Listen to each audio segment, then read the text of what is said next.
अंजुम साहब इस्लामाबाद से सवाल कर रहे हैं कि सर दुआए हिज़्बुल बहर के हवाले से आप बयान कर दीजिए कि दुआ करना जायज़ है या नहीं। दुआए हिज़्बुल बहर के हवाले से मैं शायद मुझे याद आ रहा है, पहले भी मैं वाज़े कर चुका हूँ, दोबारा कर देता हूँ। देखिएगा कि कुछ सदियों पहले एक बुज़ुर्ग के नाम से ये दुआ मंसूब है, मशहूर हुई कि आप समुंदर का एक सफ़र कर रहे थे, वहाँ तूफ़ान आ गया, इन अल्फाज से आपने दुआ की थी तो अल्लाह रब्बुल इज़्ज़त ने उस मुश्किल वक्त से निकाल दिया। उसके बाद से ये दुआ एक फैलाई हुई है कि इसका वजीफ़ा करना चाहिए मुश्किल वक्त के अंदर। ज़हन में रख लीजिएगा कि जिस वक्त ये दुआ मंजर आम पर आई थी 7वीं सदी हिजरी से, उस वक्त से उलमा मुहक्किकीन वो मना करते आए हैं कि दुआए हिज़्बुल बहर के अल्फाज से दुआ ना की जाए, इसलिए कि इस दुआ के अंदर बहुत सी चीज़ें ऐसी हैं कि जिसकी मशरूइयत हमारे दीन में साबित नहीं, जो ठीक बातें भी नहीं हैं। जब इंसान दुआ कर रहा होता है तो दुआ इबादत होती है, वो अल्लाह रब्बुल इज़्ज़त की बहुत बड़ी एक इबादत है, इसलिए इबादत की इस शाख का कुरान पाक में सबसे ज़्यादा ज़िक्र है, दुआ का कसरत के साथ ज़िक्र है, और इसको अल्लाह रब्बुल इज़्ज़त ने अपनी इबादत करार दिया। इन्नल्लज़ीना यस्तकबिरूना अन इबादती।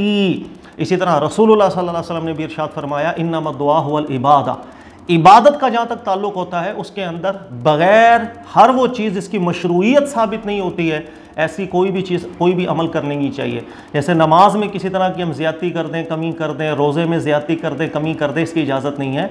इबादत का जो मामला है ये मशरूइयत के साथ ख़ास होता है। आपको आपके पास दलील होनी चाहिए, अल्लाह ताला उसके रसूल सल्लल्लाहु अलैहि वसल्लम ने इस काम को मशरू किया है, आपको कर लें, वरना उस चीज़ की इजाज़त नहीं होती। इसलिए अल्लाह ने कुरान पाक में जिक्र किया इन्नहु ला युहिब्बुल मुअतदीन। अल्लाह ताला दुआ के मामले में भी हद से क्रॉस करने वालों को पसंद नहीं करता है।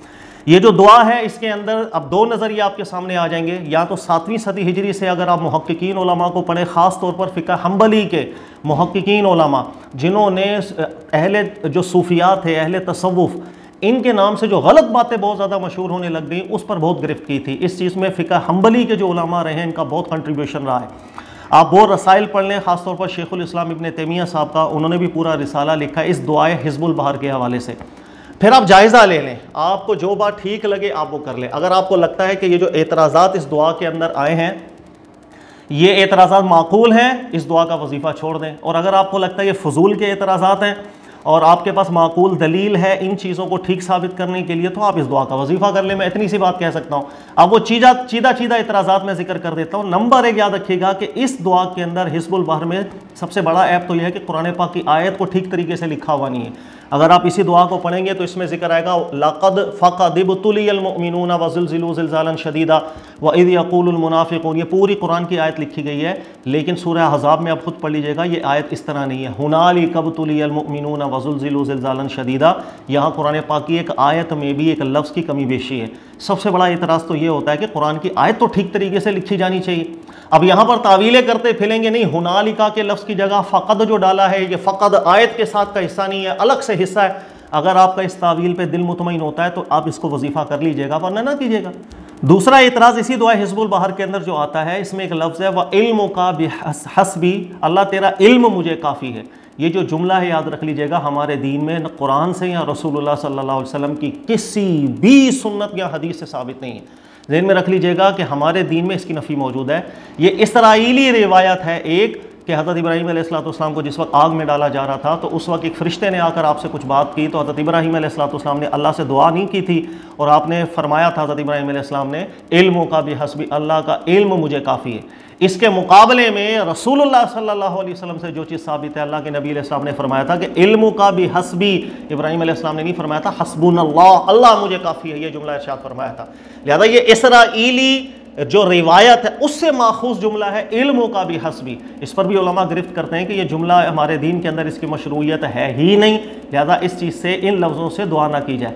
अगर आपके पास कोई माकूल रीज़न है इल्मु का भी हस्बी की तावील की, तो आप ये दुआ कर लीजिएगा। अगर आपको ये तहकीक अच्छी लगती है कि ये कलिमात या ये जो एतराज़ात हैं माकूल हैं, तो हिज़्बुल बहर का वजीफ़ा मत कीजिएगा। तीसरा एतराज़ हिज़्बुल बहर की दुआ के अंदर आता है कि इसमें दुआ है अल्लाहुम्मा नस्अलुकल इस्मा, अल्लाह मैं तुझे इस्मत की दुआ तुझसे करता हूँ कि मेरे अपने अफ़ाल में, मेरी हरक़ात में, मेरे दिल के अंदर जो ख्यालात आते हैं, जहन में जो आते हैं, हर चीज़ से इस्मत का सवाल करता हूँ। अगर इस्मत की दुआ करना आपको जायज़ नज़र आती है तो आप कर लीजिएगा।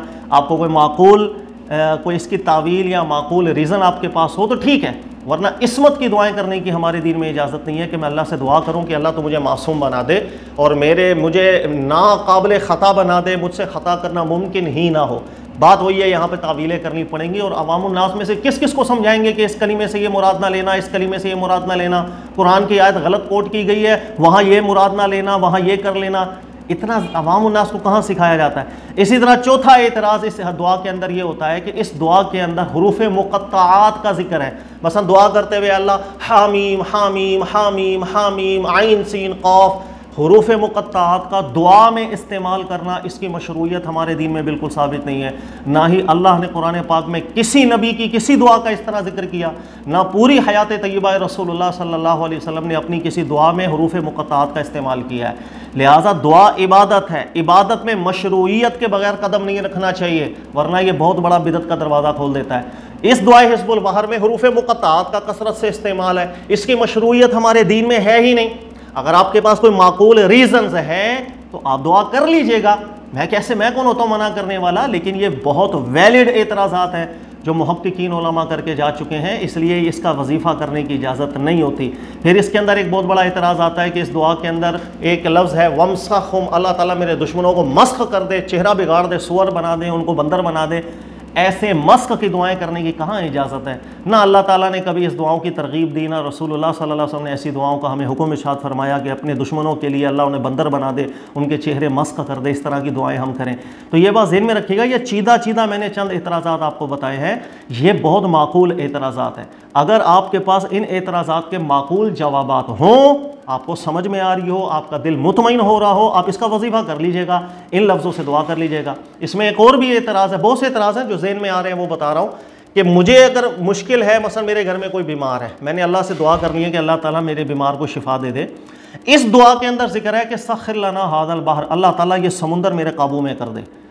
चूँकि ये हालत तूफ़ान के अंदर ही मांगी गई दुआ थी। अब बात यह कि मेरे घर में कोई बीमार है और मैं अल्लाह से दुआ करूँ समुंदर मेरे हवाले कर दे, समुंदर मेरे हवाले कर दे, समुंदर मेरे कब्ज़े में कर दे, कोई ताल्लुक़ ही नहीं बन रहा है।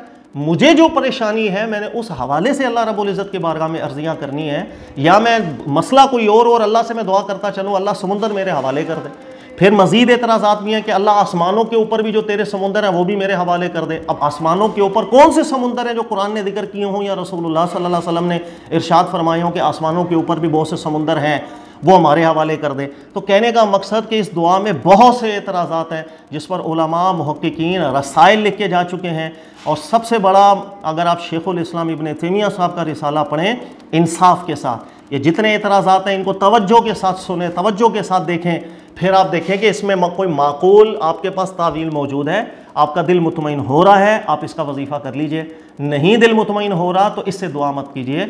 उसूल मैंने आपको बता दिया कि इबादत के मामले में जब तक मशरूइयत किसी चीज़ की साबित ना हो, किसी काम की तरफ, किसी भी अमल की तरफ इक़दाम उठाने की इजाज़त नहीं होती है। इबादत का मामला अल्लाह के साथ ख़ास होता है। इबादत तौक़ीफ़ी चीज़ होती है और रसूलुल्लाह सल्लल्लाहु अलैहि वसल्लम से जो चीज़ साबित होगी ना उसमें कमी करेंगे ना ज़्यादती करेंगे।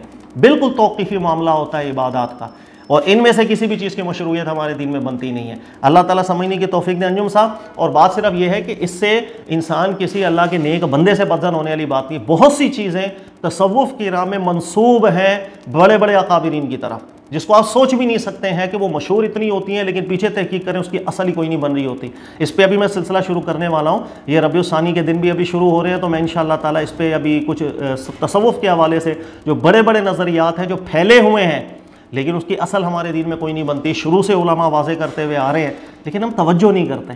तवज्जो करेंगे हक़ और बातें बिल्कुल वाज़े हो जाता है। अल्लाह ताला की बड़ी नेमत है और बड़ा करम है इस उम्मत के ऊपर कि हक़ और बातिल थोड़ा सा गौर व फिक्र, तदब्बुर, गौर तफक्कुर करने से अलग हो जाता है। जज़ाकल्लाहु खैर।